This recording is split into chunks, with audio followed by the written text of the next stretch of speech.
it was Christmas time, and he bought his granny a T-shirt, and she said, "Oh, it says something on it. Let me get my glasses." So she got her glasses and put her glasses on it. It said, "Let me get my glasses," which is very funny. That That's is very pretty funny. good. That's a It good is one. very funny, but it's I'm Australia. glad we so caught that one live. Yeah, it's a different. Wait, different are we kind live? Of humor. We are live. Are we there? Did we catch all of it though, or did we miss the beginning? No, No, we I- caught the entire anecdote. Yeah, of course. I waited until we were live. Because sometimes we don't. If we go live, we miss the beginning if you don't say it late enough. Do we? Is Yeah. that a thing? That's a thing. Let me Google that. I'm I'm gonna gonna get keep a drinking t-shirt. tea and wake up while you guys me work Google this it. out. Guys, guess what? What? This is Literary Roadhouse. One short story once a week. I'm Andy. I'm Anise. And I'm Gerald, full of interesting stories. This week, we read a story, and its title is Law of Tongue by Naim Kabir. Oh boy, it's about whales. Right? Just So like we Avatar, found- Way of Water. Continue.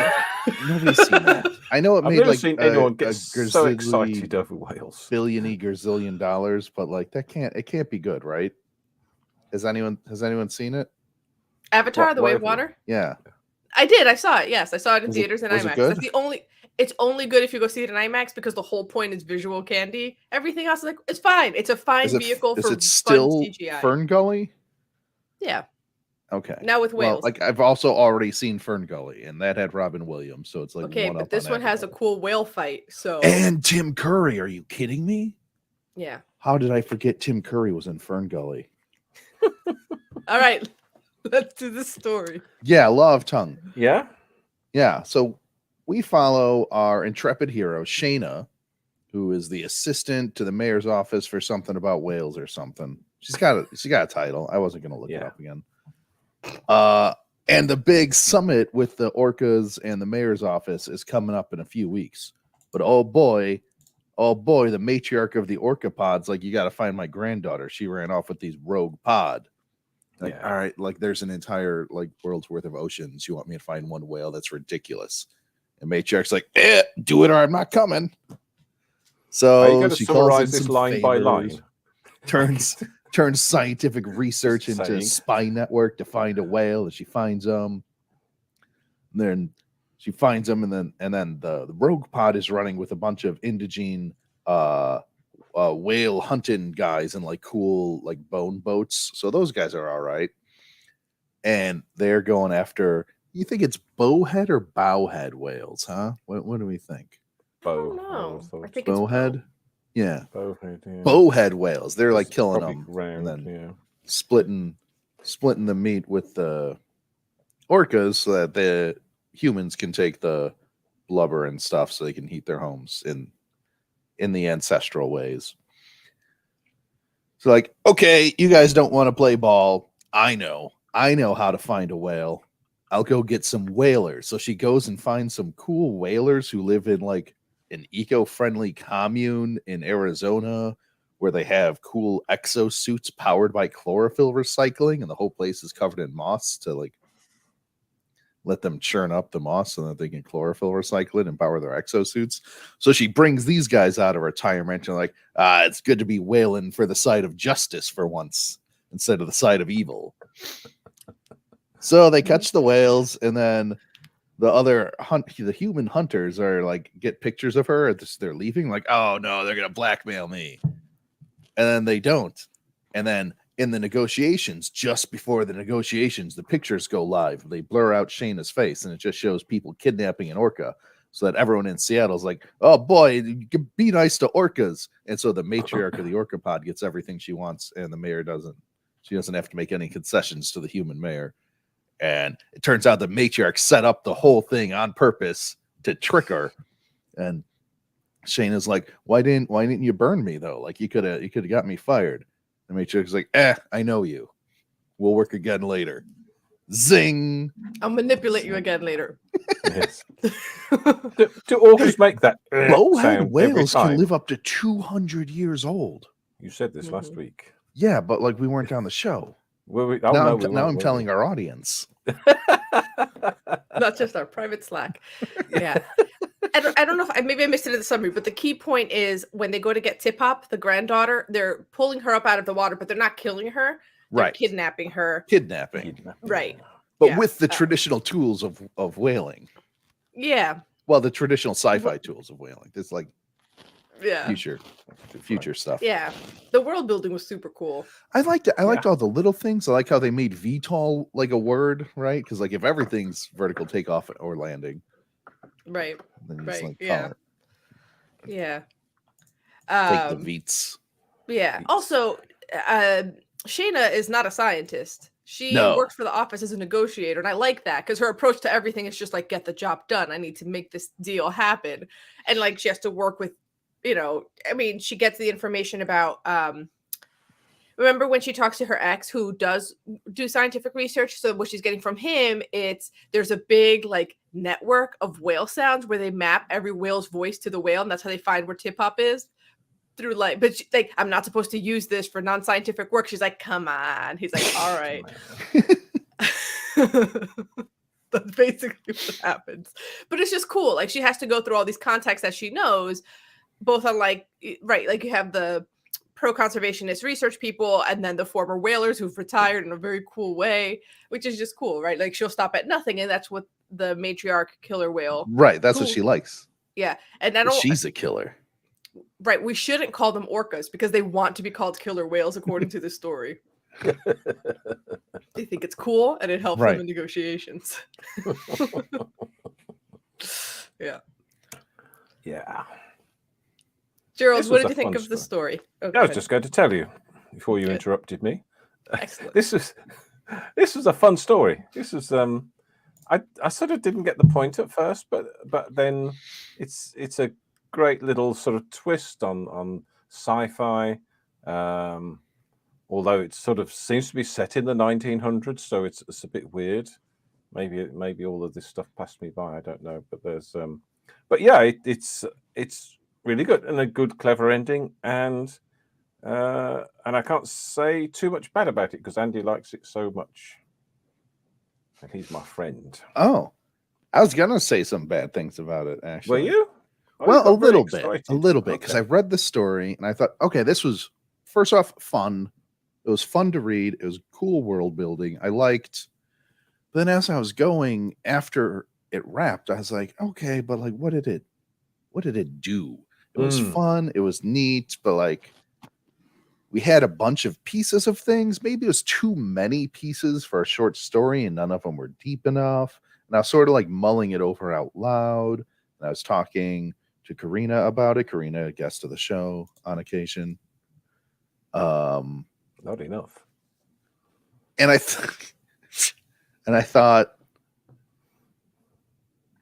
oh, wait a minute. So when I read it, after like the first sentence, I was immediately like, oh, okay, the whales are good and humans are bad. Like I was fully on the side of the whales from the word go. So when the whales, like when the matriarch tipped the tables on Shayna, I was like, yeah, got her. Good job, whales, who I was rooting for all along. And Karina offered the opinion that like maybe I've just been primed by a lifetime of sci-fi and fantasy wherein we're using the aliens to be the other, but then we make the humans the bad guys so we can find ourselves in the other. And I was maybe more ready to do that than some people, and so this was still like a good story just because it was using that trope that I had just jumped on instantly. But it inverted it a bit, right? Because what the matriarch wants will be bad for the local ecosystem. She just wants to basically overfish, but the killer whales want to overfish in the sound. Yeah, basically. Of course they do, but they're fucking clever and amazing. They're great. Right, exactly. They're just super like, great. We're killer whales. We're gonna eat all the fish here, and you guys are trying not to let us eat all the fish, and we're gonna outmaneuver you with your own politics. Like it was great. Yeah.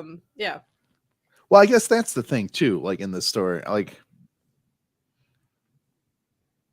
a little bit, you could tell who you're supposed to root for in a story by who's the sexiest, right? Mm-hmm. Like, okay, well, like the killer whales are like cool and hot, and they like get everything they want. So obviously, even if what they got is not best for the environment in the long term, they're the good guys. They're cool and sexy and amazing, and I want to be them. I feel like the story does a good job, but by the end, there's really no good guys. There's no clear good or bad guy. No, but there's clearly the good and sexy hot people who you want to be, and they're the whales.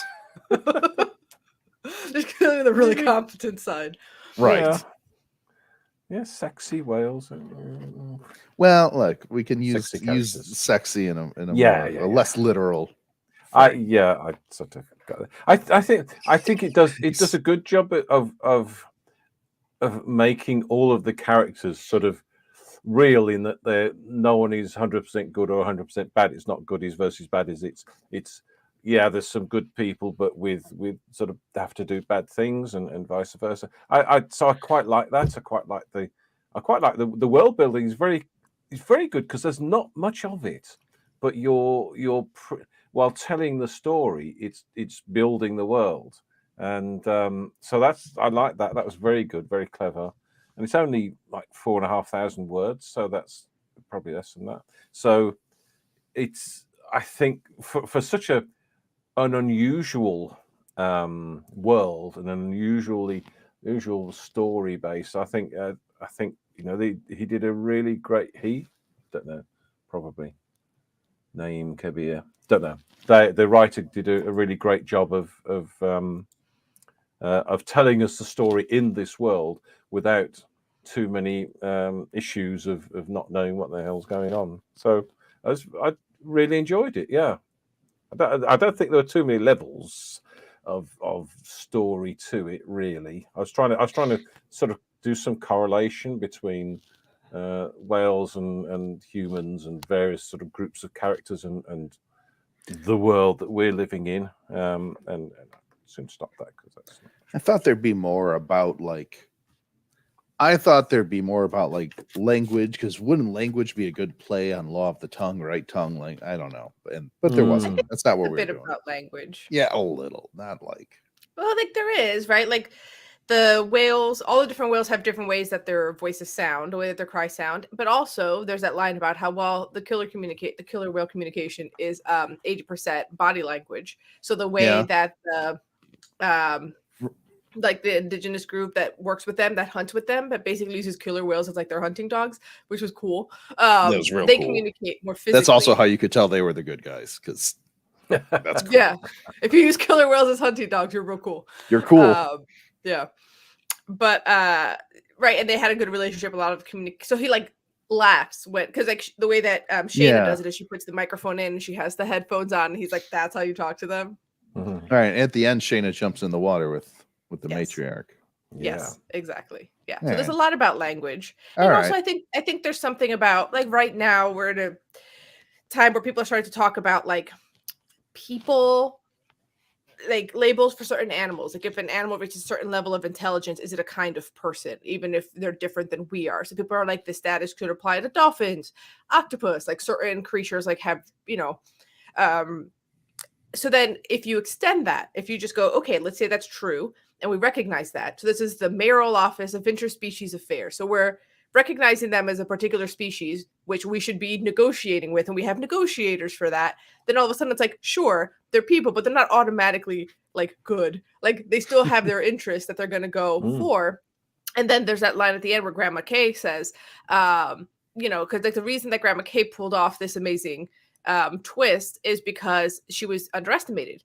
That Shannon just sees her still as a dumb brute of the sea. And then Shannon's like, I never said that. He's in. Grandma Kay, the killer whale, goes, you didn't need to. So she used, she's like, I know that you see me as dumber than you, and then I outwitted you, basically. Wow. So I think there is a lot about language and about like that thing, which is like kind of just starting to not even catch on. Most people don't know about this, but like I feel like I come across a few articles every once in a while about it. It's made me feel bad about eating octopus. I can't do it now. Yeah, well, I can still do it because they're delicious, but I think about it every time I eat an octopus. Yeah, I'm like, I think it's a person now. Someone passed a law recently that said they were sentient. They're sapient. Yeah. Don't remember which. Mm-hmm. And I don't care because they're delicious. Makes me sad.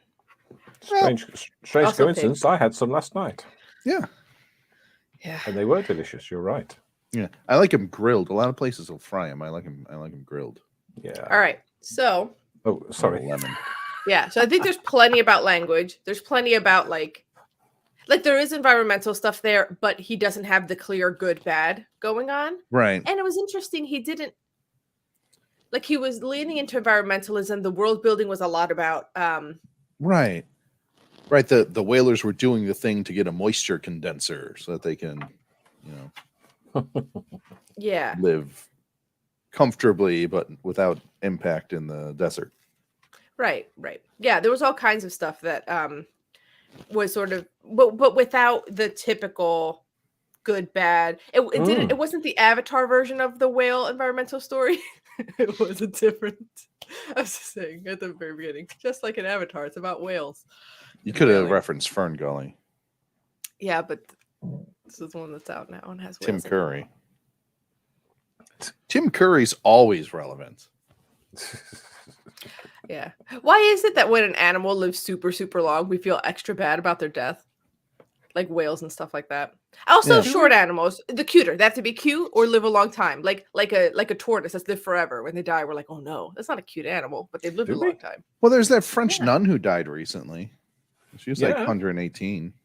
Yeah. Okay. Feel bad about her. Do you? Saying I felt bad for the bowhead whale. She didn't make it to 120. It's like, so close. So close. She made it beyond 110 though, so that's good. Yeah, well past 110. She was almost at 120, but you could say 2 she didn't make it. That's less than 2% of her total life. You could say, sure, she didn't make it to 150 or 200 or 1,000. Yeah, but she wasn't that close to that. She was only 2 years she off. wasn't. Well, what would have happened if she'd have made it to 120? Then she would have died at a nice round number. And that's good. Yeah. I remember that. Okay. So better than dying on a random number, right? Yeah, 66 isn't a good year. Good age to die now. Yeah, get to 70. Yeah, I will. I've got another 4 years, so we'll see what we can do. Anyway, we're not talking about this. Yeah.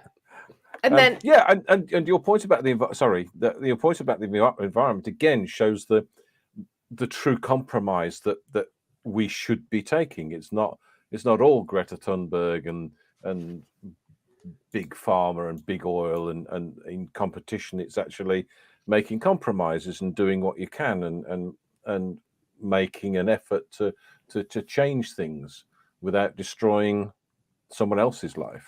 So that's good. Yeah. I mean, I'm good with all Greta Thunberg because she's yelling at the big people, but with the most power, But and she helped get Andrew Tate arrested, which is hilarious. Yeah. Also, the plotting was interesting because I forget one of you said that it fits a lot into a short story, and it's because the cuts between the beats are very abrupt. It's just like hit a dead end, doing a new thing, hit a dead end, doing a new thing, and if you're reading it very casually, you might be a little disoriented, like, wait, why are we talking to the ex right now? I don't know why. You have to it moves very quickly. Man, you know what? Actually, I almost didn't notice that specifically because I've been rereading a lot of Discworld out loud. Mm-hmm. I don't know how much you guys have read Discworld. However, one thing, the first read-throughs I didn't actually notice. Now I'm reading them out loud, and it's very noticeable. The Discworld books don't have any chapters. It's begin reading and then end. So it's just all of these just smash cuts, right? Like it'll end on a thing of dialogue, and then there's like a two sentence break, and then we're at a different scene entirely. So that's sort of primed me for these now we're over here. That scene's done. Forget about it. We're over here now. Yeah. We're on a boat now again. Why? Right. Different boat. Don't worry about Different boat. Just keep up. Yeah. But I liked it. I liked it because it felt a bit more action. Right. For a story that's following a negotiator, right? Like she's trying to get this deal. Yeah. I did on the first one of these when it starts, we're halfway up the Californian Hillway by the time my calls get through, and I thought, are you walking? Are you? and then she left our cabin and made a beeline for the observation deck. I thought, where are you? I was very confused for a little while, but that's okay. I forgave it. Yeah. Okay. I do like the world building. Is this part of a bigger world that he's building? Like for a novel or something? That would be great. I'd like to see more of this world. I don't know. He had a related article in Clark's World about slowly building an empire. Okay. But I wonder. I like the world building a lot. And it does that thing where there isn't a lot of exposition. You're just sort of thrown into it. All the best sci-fi tends to do it that way. Some people get away with the info dump somehow. But for the most part, the good stuff, they'll just say a word and let you figure it out. Yeah, and it's so much better when you don't understand a lot about the world at first, but you pretty soon do, and you and as I said, the way that was drip fed to us, and you got a picture of the real world and the politics and the setup, and I really enjoyed that. I thought it was very, very clever and really well done. Mm-hmm. Cheers to that. Yeah. Okay. So anything else we want to say? It's. I mean, just that it's a little sort of adventure story.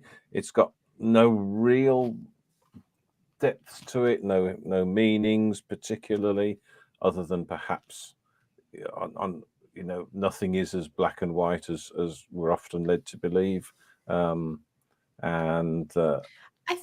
Hearing you talk, I think it has clear sort of themes that it's playing in, but it doesn't have that moralizing. It doesn't have like a parable you can walk away with. Yeah, but it does have themes. There's environmental things about language. It just doesn't then make a lesson out of it. Was it Rami who always used to choose stories that were a parable, that had a lesson that everybody learns? That was Rami, yeah. Mm-hmm. That was funny. If there's any moral at all, it's just don't assume animals are dumber than you. Yeah. Yeah. And you always read them before. Cool. Couldn't understand that we chose them blind. Why would you do that? And whales love being killer whales. That's what I learned. I think that's a fact. Well, killer whales love being killer whales. Yeah. Other whales don't. Mm-hmm. Love killer whales being killer whales. Did they love being killer? Bowheads, for instance. Are they just sort of happy being who they are, living in the moment and in the present? And they've developed their I don't know, that I suppose they've helped to create their own world where they can do pretty much what they want and live the life they want to live. There's nothing wrong in that. Yeah. And we didn't we kind of assume that people read it with us, but actually I wanted to look up the law of tongue that they talk about. It's the deal that the indigenous hunters have with the killer whale. I want to find the exact language for it because now they keep the tongue. Where was it? I'm doing I see. I went to the other article. You're in Slowly Builds an Empire. I'm in He Built an Empire.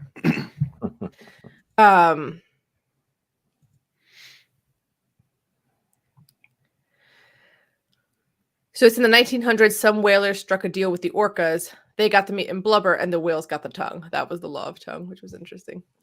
Yeah, that's a real thing. I read the Wikipedia about it. Oh. Yeah. Oh, did you know? Really?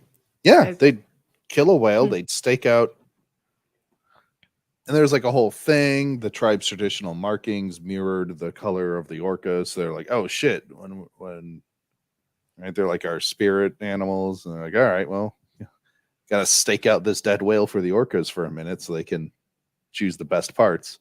But the parts the orcas wanted, luckily, were not the same parts the humans wanted, really. So worked out. Yeah. You don't want the meat, though? Not the tongue and the genitals. The orcas went for the soft tissue. I meant the ate it. orca doesn't want. The orcas don't want the meat. It seems like They went for the soft tissue. Yeah. Right. Tongues and Mhm. genitals. Also, like these are giant. Like orcas aren't Yeah. that big, right? Yeah, they're not that big. Like they're Yeah. big. They're bigger than us, but like we've seen Free Willy. Hmm. You can grab an orcas are dolphins technically. Yeah. So, right, these Mhm. whales are huge. You eat their tongue, you're good. And then we what do? You put them in like a grape press to get the whale oil out? Do they just have giant grape presses? I don't know. I don't know how you make whale oil, but No. that's what we want. Well, yeah. I was gonna say, so then it's called Law of Tongue, and it's about negotiations and the things that people are saying and what you're getting out of it. So like, there's a lot of themes there, but like I said, there isn't strong moralizing. Right. Which I'm good with. We've Yeah. complained a lot about stories that just feel like group therapy. I like a story that's a lot of plot, has a twist. The twist, you don't really. I didn't see it coming. I didn't see it coming that the whole thing was a orchestrated by setup Grandma from Kay. Grandma Kay. Yeah. Right, and then you get to Yeah. say the line at the beginning again that killer whales are vicious in negotiations. Now we Yep. understand. Yeah.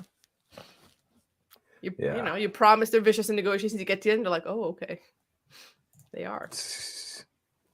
Very All good. right. Should we rate it? I think we ought to. That's part of what we do, isn't it? Yep. 5. Okay. Yeah. I was gonna originally on my first read through coming in a 4. But I like it more than that, so I'm gonna give it a 5. Okay. I was coming in at a 4.5, and I'm gonna stay there just because I'm remembering other 5s. I really like it. I don't have anything to like it, but we've rated so many of these, and I'm like, but did I like it as much as this other 5? I don't know. Right, yeah. Starts to get weird. And, Yeah. and does your rating valuation change from week to week? You see, Yeah, there's no way I remember any. Yeah, no. Yeah. Nobody should take any of these ratings seriously. They're not rigorous. No, these are not rigorous. Yeah. As we said way back on episode 1, I think we said it's okay to not like a story. You know what though? I don't think I've given many 2s. I think you. Oh, I seem to remember you have. I think you've run. Well, I feel like I'll either vicious. give something a 3 or a 1. Mhm. I should explore 2 as an option next time I don't like something. Okay. Just to even it out a bit. All right. Next week, we are reading Emergency by Dennis Johnson. But before you go, join our hunting pod by joining our Facebook discussion group, the Literary Roadhouse Readers. We're hunting stories, some of which may contain whales. Until our faces are plastered on vidcast for committing environmental crimes, the only way people hear about this podcast is through you. Tell your friends and leave a review on iTunes. Support our podcast on patreon.com/literary roadhouse. Every bit helps. And as always, share this podcast with the ruthless orcas in your life. Until next time, read a good story.